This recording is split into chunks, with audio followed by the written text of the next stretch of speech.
ወደ ቻናላችን ቤተሰቦች እንኳን ወደ ቻናላችን በደህና መጣችሁ። ምሽት 2 ሰዓት ተኩል ላይ በጀመረው ጨዋታ በርነማውዞች ሊቨርፑልን 3-2 በሆነ ውጤት ማሸነፍ ችሏል። የዚህንም ጨዋታ ማች ሪያክሽን ይዤላችሁ መጥቻለሁ። እስከ መጨረሻው ደቂቃ ድረስ አብራችሁን ቆይታችሁ እንድትከታተሉት በአክብሮት ተጋብዛለሁ። እናንተም በዚህ ጨዋታ ዙሪያ ያያችሁትና የተሰማችሁን ነገር ኮሜንት ሴክሽን ላይ በመጻፍ እንድታሳውቁኝ፣ ሰብስክራይብ፣ ላይክ፣ ሼር እያደረጋችሁም የቻናሉ ቤተሰብ እንድትሆኑ በአክብሮት እጠይቃለሁ። አሁን በቀጥታ ወደ ማች ፕሪቪው የምንገባ ይሆናል። አብራችሁን ቆዩ። ምሽት 2 ሰዓት ተኩል ላይ በጀመረው ጨዋታ በርነማውዞች ሊቨርፑልን 3-2 በሆነ ውጤት ማሸነፍ ችሏል። የበርነማውዝን ግቦች ኢቫን ኒልሰን በ26ኛው ደቂቃ ላይ፣ ሄሚኔዝ በ33ኛው ደቂቃ ላይ እንደዚሁም አዳይ በ95ኛው ደቂቃ ላይ ማስቆጠር ሲችሉ የሊቨርፑልን ሁለት ግቦች ቨርጅል ቫንዴክ በ45ኛው ደቂቃ ላይ እንደዚሁም ዶሚኒክ ሶቦዝ ላይ በ80ኛው ደቂቃ ላይ ማስቆጠር ችሏል። በዚህ ጨዋታ ላይ እንግዲህ ሊቨርፑል በኳስ ብልጫ ደረጃ የተሻለ ነው የነበረው። 67% ኳሱን መያዝ ችሎ ነበረ። በኤክስፔክትድ ጎል ደረጃ ግን በርነማውዞች በጣም የተሻሉ ናቸው የነበሩት። 2.8 ኤክስጂ ማስመዝገብ ችሏል። 12 ሙከራዎችን አድርገው ነበረ። አምስቱም ኢላማውን የጠበቀ ሙከራ ነው የነበረው። የሊቨርፑልን ስንመለከት 0.83 ኤክስጂ 14 ሙከራዎች፣ 4 ደግሞ ኢላማቸውን የጠበቁ ሙከራዎች ማስመዝገብ ሲችሉ ቢግ ቻንስ ክሬት በማድረግ ደረጃ ያለውን ስንመለከት ምን ያህል ሊቨርፑሎች በዚህ ጨዋታ ላይ ደካማ እንደነበሩ በደንብ መመልከት እንችላለን። በዚህ ጨዋታ ላይ እንግዲህ በርነማውዞች 6 የሚደርሱ ቢግ ቻንስ ወይም ደግሞ ትልልቅ እድሎችን መፍጠር ችሎ ነበረ። ከነዚህም ውስጥ 3ቱን ሊስቱት ችሏል። ሊቨርፑሎች ግን አንድ ቢግ ቻንስ ብቻ ነው ክሬት ማድረግ የቻሉት፣ ያንንም ሊስቱ ችሏል። በጨዋታው ላይ እንግዲህ ሊቨርፑሎች ነበር በጣም ጥሩ ጅማሬ መጀመር የቻሉት። በተደጋጋሚም ወደ በርነማውዝ የግብ ክልልም ሲደርሱ መመልከትም ችለን ነበረ። በዛሬው ጨዋታ ላይ እንግዲህ ሊቨርፑሎች ልክ እንደ ማርሴይ አይነት ያጮት ስታይልን ይዘው ነበረ መግባት የቻሉት። 4-2-2-2 ፎርሜሽንን ነበር ሲጠቀሙ የተመለከትናቸው። ነገር ግን ከማርሴይ ጨዋታ የሚለየው በዚህ ጨዋታ ላይ ኮዲ ጋክፖ ነው በቋሚነት መጀመር የቻለው። በማርሴይ ጨዋታ ላይ እንደሚታወቀው ሂጎ ኤኪቲኬ ነበረ በቋሚነት ጀምሮ ሲጫወት የነበረና ያጮት ስታይሉ ግን ተመሳሳይ የሚባል ነበረ። ከኳስ ጋር በሚጫወቱ ሰዓት ኮዲ ጋክፖና መሐመድ ሳላ አጥብበው ነበር ሲጫወቱ የነበሩት። ከኳስ ውጪ ደግሞ ሳላና ኮዲ ጋክፖ መስመሩን በጣም ሰፋ አድርገው ይጫወታሉ። ከዛ በእነሱ መሀል ደግሞ ዶሚኒክ ሶቦዝ ላይና ፍሎሪን ቪርትዝ እየገቡ ፕረስ ለማድረግ ጥረት ሲያደርጉ መመልከት እችለን ነበረ። እንደዚሁም የመሀል ስፍራ ላይ ያሉ ተጫዋቾችን ስንመለከታቸው በሚከላከሉበት ሰዓት ከኳስ ውጪ በሚሆኑበት ሰዓት ግራቨንበርግ ወደ ኋላ እየተመለሰ ተከላካዮችን በደንብ ሲያግዝ ተመልክተናል። ከኳስ ጋር በሚሆንበት ሰዓት ደግሞ የበለጠ ወደ ኋላ እየተመለሰ ከተከላካዮቹ ፊት ሲጫወት የተመለከት ነው አሌክሲስ ማካሊስተር ነው የነበረው። በእንደዛም እንግዲህ ጥሩ የሚባል ጅማሮን መጀመር ችሎ ነበረ። በደንብ ኳሱን ተቆጣጥሮት ነበረ። ወደፊትም እየሄዱ በበርነማውዝ የግብ ክልልም ሲደርሱ ተመልክተናቸዋል። መሐመድ ሳላም ተደጋጋሚ የሚባል ቻንስንም ሲያገኝ ተመልክተናል። ነገር ግን ደግሞ ውሳኔዎቹ ላይ ስህተት በመስጠሩ ምክንያት የተሻለ የሚባል ሙከራንም የተሻለ የሚባል እድልንም መፍጠር ሳይችል ቀርቷል። በዚህ ጨዋታ ላይ እንግዲህ በርነማውዞች በተወሰኑ አጋጣሚዎች ነው ጥሩ የሚባል እንቅስቃሴን ማድረግ የቻሉት። ነገር ግን ደግሞ ሁሉም ነገሮች መቀየር የጀመሩት 26ኛው ደቂቃ ላይ በርነማውዞች ጎል ካስቆጠሩ በኋላ ነው። 26ኛው ደቂቃ ላይ እንግዲህ ኢቫን ኒልሰን ነው የመጀመሪያ ግብን ለበርነማውዝ ማስቆጠር የቻሉ። ያችን ግብ ከተመለከተን የተከላካዮቹ መዘናጋት፣ የቨርጅል ቫንዳይክ ጥፋት የታገዘበት ነው የነበረው። ኳሱን ማጽዳት ነበረበት። ኳሷ ወደ ኋላ እንዳትመለስ ማድረግ ነበረበት። ነገር ግን ደግሞ የበርነማውዝ ተጫዋቹንም ማድነቅ ይገባናል። ተስፋ ሳይቆርጥ ከኋላ ተነስቶ ቨርጅል ቫንዳይክም የተዋትን ኳስ ወደ ኋላ መልሷት ከዛ ኢቫን ኒልሰን እግር ስለ እንድትደርስ አድርጓታል። ከዛ ኢቫን ኒልሰንም ወደ ግብነት ሊቀይራት ችሏል። በዛች አጋጣሚ እንግዲህ ጎል ከመቆጠሩም በተጨማሪም ጆጎሜዝም ጉዳት አጋጥሞት ከሜዳ ሊወጣ ችሏል። ነገር ግን ደግሞ ሊቨርፑሎች የጆጎሜዝን መጎዳት ተከትሎ ሌላ ተቀያሪ ተጫዋችን ወደ ሜዳ አላስገቡም ነበረ። ተቀያሪ ተጫዋችን ለማስገባት እንግዲህ 7 ደቂቃዎችን ነበረ የፈጀባቸው። በዛች አጋጣሚ ተጠቅመው ደግሞ በርነማውዞች ተጨማሪ ጎል ሊያስቆጥሩ ችሏል። 33ኛው ደቂቃ ላይ ሂሚኔዝ ጎል አስቆጥሮ በርነማውዞችን 2-0 እንዲመሩ አድርጓቸዋል። እችንም ጎል ስንመለከታት እንግዲህ ሚሎስ ኪርኬዝ እና ቨርጅል ቫንዳይክ ናቸው ጥፋተኛ የምናረጋቸው። በመጀመሪያ ደረጃ ሚሎስ ኪርኬዝ ይህ ተጫዋች እንዲያመልጠው ማድረግ አልነበረበትም። ከስር መከታተል ነበረበት። በሁለተኛ ደረጃ ደግሞ ቨርጅል ቫንዳይክ ነው ኦንሳይድ እንዲሆን ያደረገው። የተሻለ ትኩረት ቢኖረው ኖሮ ምናልባትም ይህ ተጫዋች ኦፍሳይድ ተብሎ ጎሏ ላጸድቅ የሚችልበትም እድል ነበረ። ምክንያቱም እቺ ጎል እንድጸድቅ ቫር ማየት ነበረበት። በጣም በትንሽ ሴንቲሜትር ኦንሳይድ ሆኖ ነው ጎሏ ልትጸድቅለት የቻለችውና ቨርጅል ቫንዳይክ ትኩረቱን ማጣቱ፣ ሚሎስ ኪርኬዝም ትኩረቱን ማጣቱ ይቺ ግብ ልትቆጠር ችላለች። ከዛ በኋላ ነው እንግዲህ ዋታሮ ኤንዶ ጆጎሜዝን ቀይሮ ወደ ሜዳ መግባት የቻለው። ለምን ያን ያህል ደቂቃ ለመቆየት እንደፈለጉ አልገባኝም። ምክንያቱም ጆጎሜዝ የተጎዳው የመጀመሪያዋ ግብ ስትቆጠር ነው። በዛ ሰዓት እንግዲህ ተጫዋችን ቀይረው ማስገባት ይችሉ ነበር። ምንም ያህል ባይዘጋጅ እንኳን በዛ ፍጥነት በፍጥነት ተቀይሮ መግባት ይችል ነበር። ነገር ግን ሊቨርፑሎች ያንን አላደረጉም። በርነማውዞችም ያችን ተጠቅሞ ሁለተኛ ግብ ማስቆጠርም ችሏል። ከዛ በኋላ እንግዲህ ሊቨርፑሎች ወደ ጨዋታ ለመመለስ ጥረት አድርገው ነበር። በእርግጥ ያን ያህል ትልቅ እድል ፈጥሯል ልንል አንችልም። ነገር ግን ደግሞ ከቆመ ኳስ ከኮርና ቨርጅል ቫን ዳይክ 45ኛው ደቂቃ ላይ አስቆጥሮ 2-1 መሆን ችሏል። ከዛ በኋላ እንግዲህ ሊቨርፑሎች የተሻለ የሚባል እንቅስቃሴን ማድረግ ችሎ ነበር። ሁለተኛው አጋማሽ ላይም በተደጋጋሚ ወደ በርነማውዝ ግብ ክልልም ሲደርሱ መመልከትም ችለናል።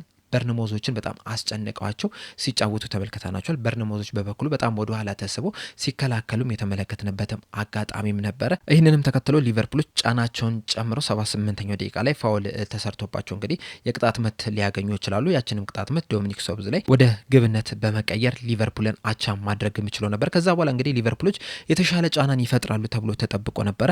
ነገር ግን ደግሞ በርነማውዞች ናቸው የተሻለ የሚባል እንቅስቃሴን ማድረግ ይቻሉት። ቢያንስ እስከ 90ኛው ደቂቃ ድረስ በርነማውዞች በተደጋጋሚ ወደ ሊቨርፑል የግብ ክልልም ሲደርሱን ተመልክተናቸዋል።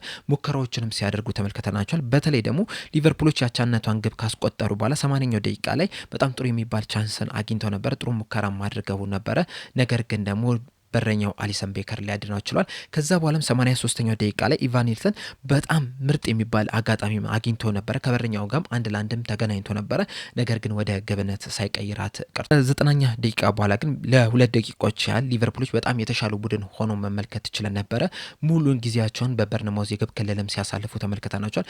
ጎልም ሊያስቆጥሩም ተቃርበውም የተመለከትንበትም አጋጣሚ ማለ በተለይ ፍሎሪን ቪርትዝ የመታትና በረኛው ያዳናት ኳስ ጨርፏት ወደ ኮርና እንድትወጣ ያደረጋት ኳስ ተጠቃሽ ነች። በእርግጥ ዳኛው ያችን ኳስ ኮርና አይደለችም ብሎ ሊሽራት ችሏል። ከዛ በኋላ ነው እንግዲህ በርነማውዞች የተሻለ የሚባል እንቅስቃሴን እያደረጉ ወደ ሊቨርፑል የግብ ክልል እየተጠጉ ሄደው በስተመጨረሻም ከእጅ ወራ በተገኘች አጋጣሚ 94ኛው ደቂቃ ላይ ጎል አስቆጥረው ሊቨርፑልን 3-2 በሆነ ውጤት አሸንፈው ሊወጡ የቻሉት።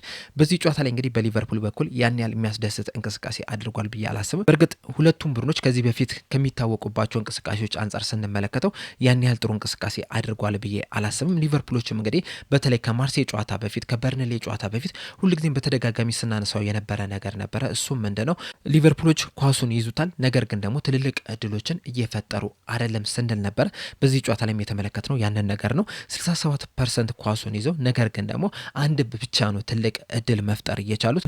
አሁንም ያ ችግር እንዳለባቸው እንግዲህ በደንብ መመልከት ይችላል። በእርግጥ በዚህ ጨዋታ ላይ ያሻሻሉት ነገር ቢኖር ምንድነው ከቆሙ ኳሶች ጎሎችን አስቆጥሯል። የመጀመሪያውን ቨርጅል ቫን ዳይክ ያስቆጠራት ግብ ከኮርና በቀጥታ የተሻማች ኳስ ነው። ሁለተኛዋ ግብም ከቅጣት ምት የተገኘች እድልን ነው ወደ ግብነት መቀየር የቻሉት። ጎሏንም እንግዲህ በደንብ ከተመለከታችሁት በፊት እነ ስቴቨን ጀራርድ የሚያስቆጥሩት አይነት የቅጣት ምት አመታትን ተጠቅሞ ነው ወደ ግብነት መቀየር የቻለው። ከዛ ውጭ ግን ተጫዋቾችን ስንመለከታቸው ያን ያህል ጥሩ የሚባል እንቅስቃሴ ያደረገ ተጫዋች አለ ለማለት ያስቸግራል። ምናልባት ዶሚኒክ ሶብዝ ላይ የተሻለ የሚባል እንቅስቃሴን ማድረግ ችሏል። ከዛ ውጭ ግን ያሉትን ተጫዋቾች አቬሬጅ የሚባል ጨዋታ ነው መጫወት የቻሉት።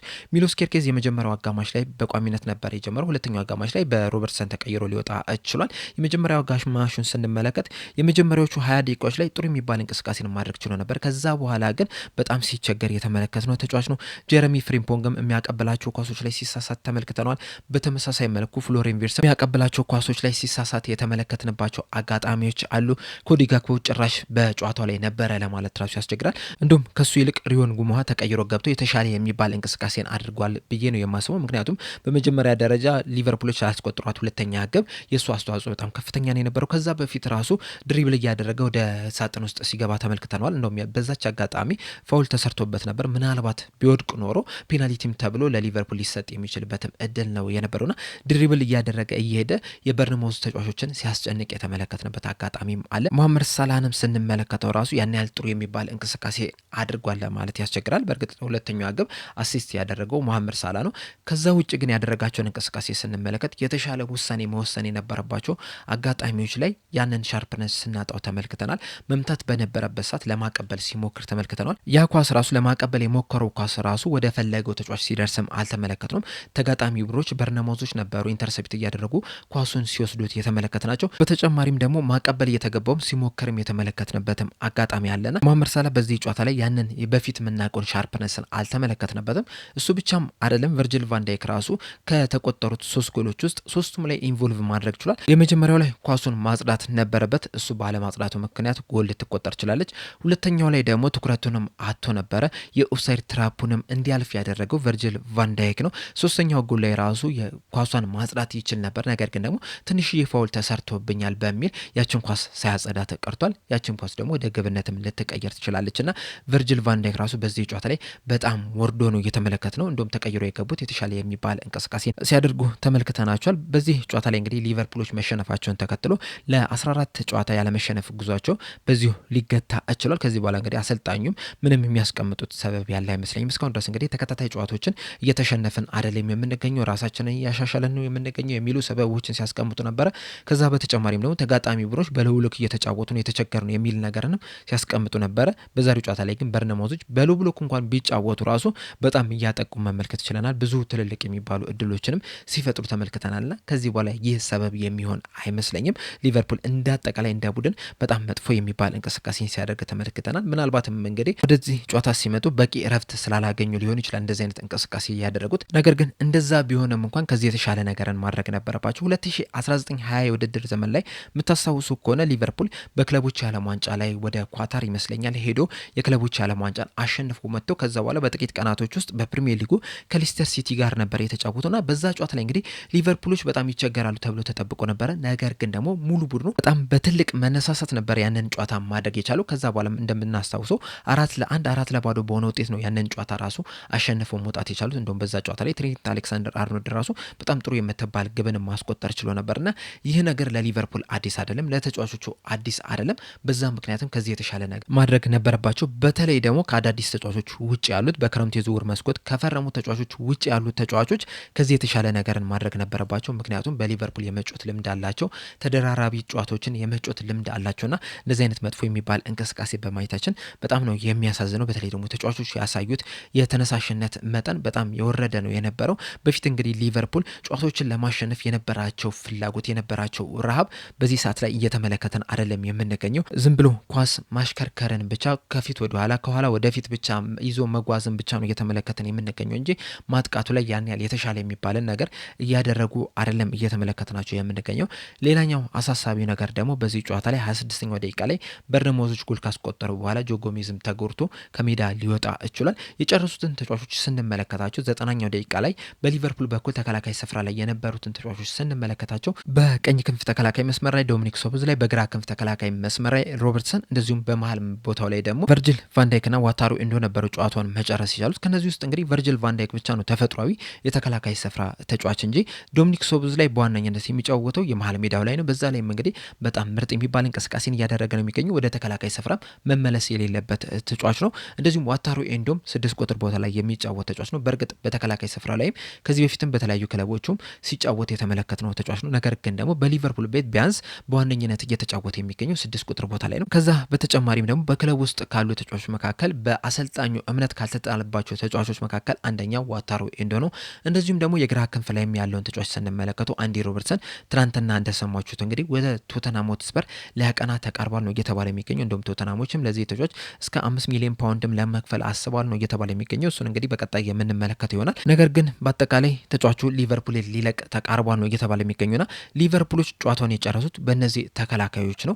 አንደኛው ክለቡ ሊለቅ ነው፣ ሌላኛው በአሰልጣኙ እምነት የለውም፣ አንደኛው ደግሞ የመሀል ስፍራ ምርጥ ተጫዋቹ ነውና በእነዚህ ተጫዋቾችን መጨረሳቸውን ተመልክተው እንኳን አሁንም ድረስ ተጫዋች ለማስፈረም ምንም አይነት እንቅስቃሴን እያደረጉ አይደለም የሚገኙት። ጆ ጎሜዝ ከዚህ በፊትም በተደጋጋሚ ስናነሳው የነበረ ነገር አለ። ተጫዋቹ መስታወት ነው፣ በትንሹም በትልቁም የሚጎዳ አይነት ተጫዋች ነው። ብዙ ጊዜም ሲጫወት ያልተመለከትነው ተጫዋች ነውና ሌላ አንድ ተከላካይ ተጫዋች በዚህ ጃንዋሪ ዝውውር መስኮት ማስፈረም አለባቸው ስንል ነበር፣ በተደጋጋሚም ስናነሳው የነበረ ነገር ነው።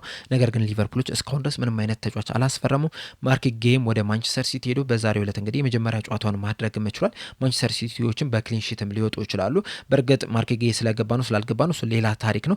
ነገር ግን ደግሞ ቢያንስ የተጫዋቾች ጉዳት ስላለባቸው ተከላካይ ተጫዋች አስፈርሟል።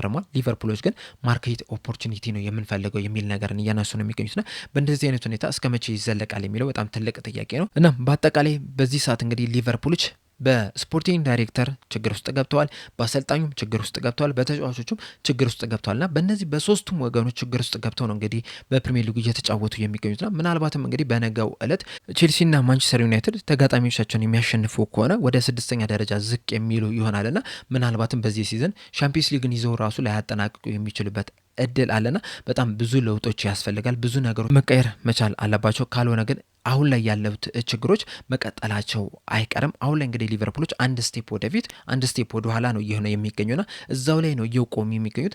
በአንድ ጨዋታ ላይ በጣም ምርጥ እንቅስቃሴ አድርጓል፣ ጎሎችን አስቆጥሯል፣ አሸንፏል ስንል ከዛ በኋላ ደግሞ አሰልጣኙ ነገሮችን ይቀያይራሉ፣ ተጫዋቾችም ስህተት ያበዛሉ። በቀጣይ ጨዋታ ላይ ደግሞ ነጥብ ሲጥሉ ሲሸነፉ ነው እየተመለከትን የምንገኘውና በዚህ ሰዓት ሊቨርፑሎች ታጥቦ ጭቃ ነው እየሆኑ የሚገኙትና አሁንም ብዙ ለውጦች መደረግ መቻል አለባቸው ብዬ አስባለሁ። እናንተስ በዚህ ጨዋታ ላይ ያላችሁ ሀሳብ ምንድን ነው? በአጠቃላይ በሊቨርፑል ላይ ያላችሁ ሀሳብ ምንድን ነው? ሀሳባችሁ እንዳለ ኮሜንት ሴክሽን ላይ በመጻፍ አሳውቁኝ። ለአሁን እኔ እዚህ ላይ አበቃው። በቀጣይ በሌላ እስከምንገናኝ ድረስ ሰብስክራይብ፣ ላይክ፣ ሼር ማድረግ እንዳትረሱ። ቸር ያቆየን።